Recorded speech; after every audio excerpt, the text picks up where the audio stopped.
आजच्या व्लॉग मध्ये आज आम्ही निघालोय नाईट आउट साठी। नाईट आउट आमचा गणपती दर्शनचा असणार आहे। रात्रीचं चाललोय आम्ही सर्वजण गाडीमध्ये बसून या गाइस चॉकलेट खायला सर्वजण आम्ही चाललोय। आता खूप भारी वाटतं मुंबईमध्ये गणपती बघायची, हीच तर खरी मज्जा असते। रात्रीचं गणपती बघायला जायचं ते लहानपणापासून बघत आलोय। खूप मज्जा येते रात्रीचं गणपती बघायला जायला। तुम्ही पण माझ्यासोबत एन्जॉय करायचे। मुंबईतले नसतील, मुंबईच्या बाहेरून जर माझा ब्लॉग बघत असतील त्यांनी सुद्धा एन्जॉय करा। मी आता हे जे फेमस मंडळ आहेत ते तर बघायला नाही जाणार, पण जे म्हणजे आहेत मंडळ जे लोकांना माहिती नाही ते मंडळ मी एक्सप्लोर करायला जाणार आहे। तर ब्लॉग पूर्ण शेवटपर्यंत बघा। तर आता आम्ही गाडीमधून उतरून चाललोय शिवडीच्या राजाला। मी जसं की तुम्हाला अगोदर पण सांगितलेलं, मी मुंबईमधले जे मोठे मोठे मंडळ आहेत ते एक्सप्लोर नाही करणार। म्हणजे आहेत हे पण मंडळ, पण हे काही लोकांना माहिती नाही जे या एरियामध्ये राहतात किंवा आहेत नामांकित मंडळ। इथं खूप छान असा देखावा साकारलेला असतो। प्रत्येक वर्षी या मंडळाचा काहीतरी युनिक प्रयत्न असतो आणि मी लहानपणापासून इथं बघत येतोय। आणि लहानपणापासूनचा माझा सगळ्यात आवडीचा गणपती म्हणला तर हा शिवडीचा राजा असतो, कारण की जो सीन असतो ना तो बघायला खूप छान असतो। तर बघायला एंट्री गेटवर राजाचं एंट्री गेट खूप छान आहे। इंस्टाग्रामवरती मी ह्यांची मूर्ती बघितलेली, खूप भारी आहे। मी दरवर्षी एक्साइटमेंट असते कधी येतो, फायनली आज आलेलो आहे आम्ही आणि सीनचा आवाज येतोय बाहेर। तर प्रबोधनकार ठाकरे उद्यान म्हणून आहे, या इथं उद्यानच्या इथेच आहे हा शिवडीचा राजा। चाललोय तिथं प्रबोधनकार ठाकरे आहे हे उद्यान आहे बघा। इथं शिवडीचा राजा, आपल्याला आता तिथंच जायचंय। लाईन तर काहीच नाहीये, गर्दी नाहीये, गर्दी नाहीये, गर्दी नाहीये। चला पटकन फास्ट मध्ये दर्शन होणार आहे शिवडीचा राजा, नाही तर इथे लाईन लावून बसावं लागतं। आलोय आम्ही गणपती बघायसाठी, एक्साइटेड आहे मी। आणि हे बघ शिवडीचा राजा, वाव गणपतीचा फर्स्ट लुक येतोय माझ्या ब्लॉग मध्ये बघा, किती भारी दिसतोय। हीच तर मजा असते खरी मुंबईमध्ये। आता मी दर्शन वगैरे घेतो आणि आतमध्ये जातो नंतर। शिवडीच्या राजाचं चरण दर्शन यार, इथं का करणे चालली आहे।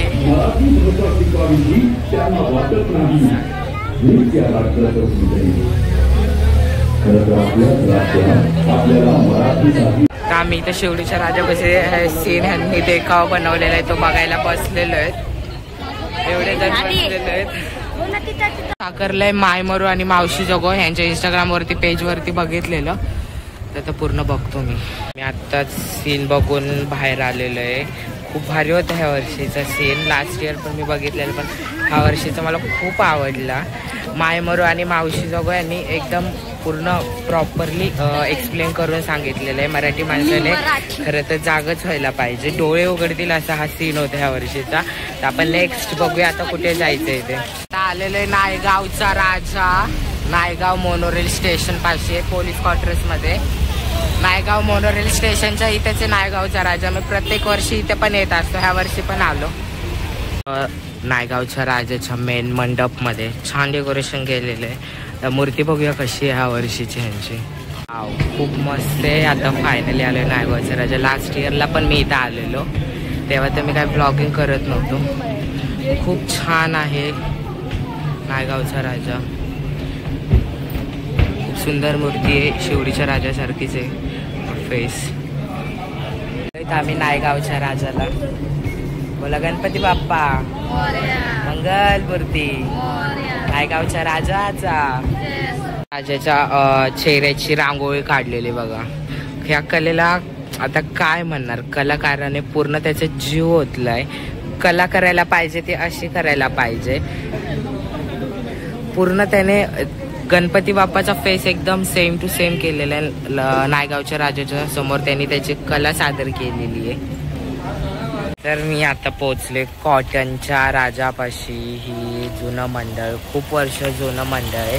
तिथे आलोय मी प्रत्येक वर्षी। आता जे मी हे मंडळ एक्सप्लोर करतोय, जे जे गणपती एक्सप्लोर करतोय, मी लहानपणापासून बघत आलेलो आहे। आणि आमची फॅमिली जास्त फॅमिली प्रत्येक वर्षी इथे यायची मी लहानपणापासून. आहे जेवढे गणपती आता तुम्हाला ह्या व्लॉगमध्ये दाखवले तेवढे गणपती बघायला मी लहानपणापासून यायचो. फक्त आता हे लॉकडाऊनच्या सीझनमध्ये 1-2 वर्ष नाही जमलं. लास्ट इयरपासून मी परत कंटिन्यू करायला लागलो. खूप आता बालपण आठवतं इथं आल्यावरती मला.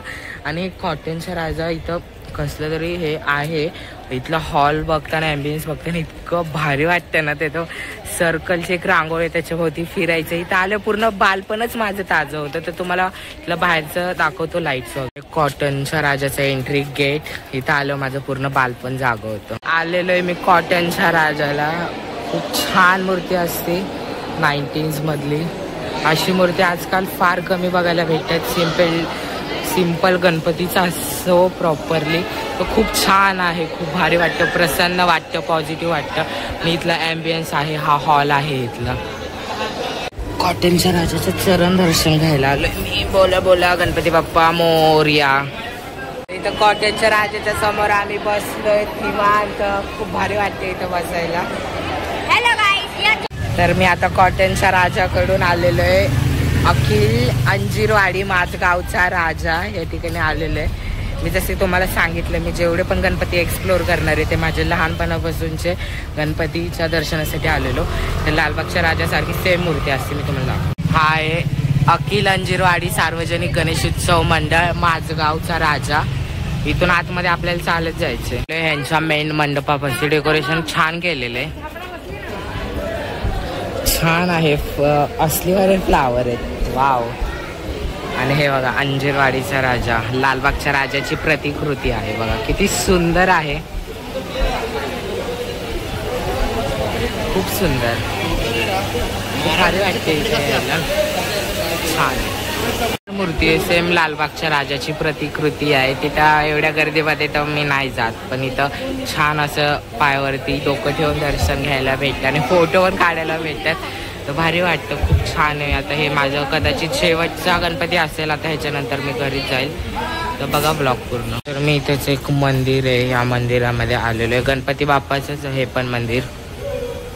इथं माझगावच्या राजाच्या समोरच हे छान डेकोरेशन केलेलं आहे. इथे फ्लावर्स आर्टिफिशियल नाहीत, रिअलवाले फ्लावर आहेत. मी आर्टिफिशियलचं केलेलं बट हे रिअल आहेत. छान आहेत. भारी वाटते. इथं महाराजांची मूर्ती ठेवलेली आहे. भारी वाटते. एक वेगळीच पॉझिटिव्हिटी आहे. आता सर्व गणपतीचे दर्शन झालेले आहेत आमच्या. आम्ही घरी आलेलो होतो. तर झोप काय आवरत नाही आहे मला. झोप नाही आलेली आहे जास्तीत जास्त.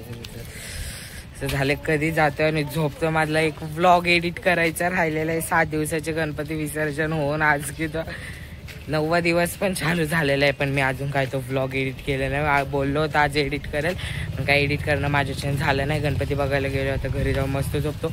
तुम्हाला माझा आजचा मिनी व्लॉग नाही व्लॉग आवडला असेल नक्की माझा या व्लॉगला लाईक शेअर आणि माझ्या यूट्यूब चॅनलला सबस्क्राईब करायला विसरू नका. तोपर्यंत बाय बाय.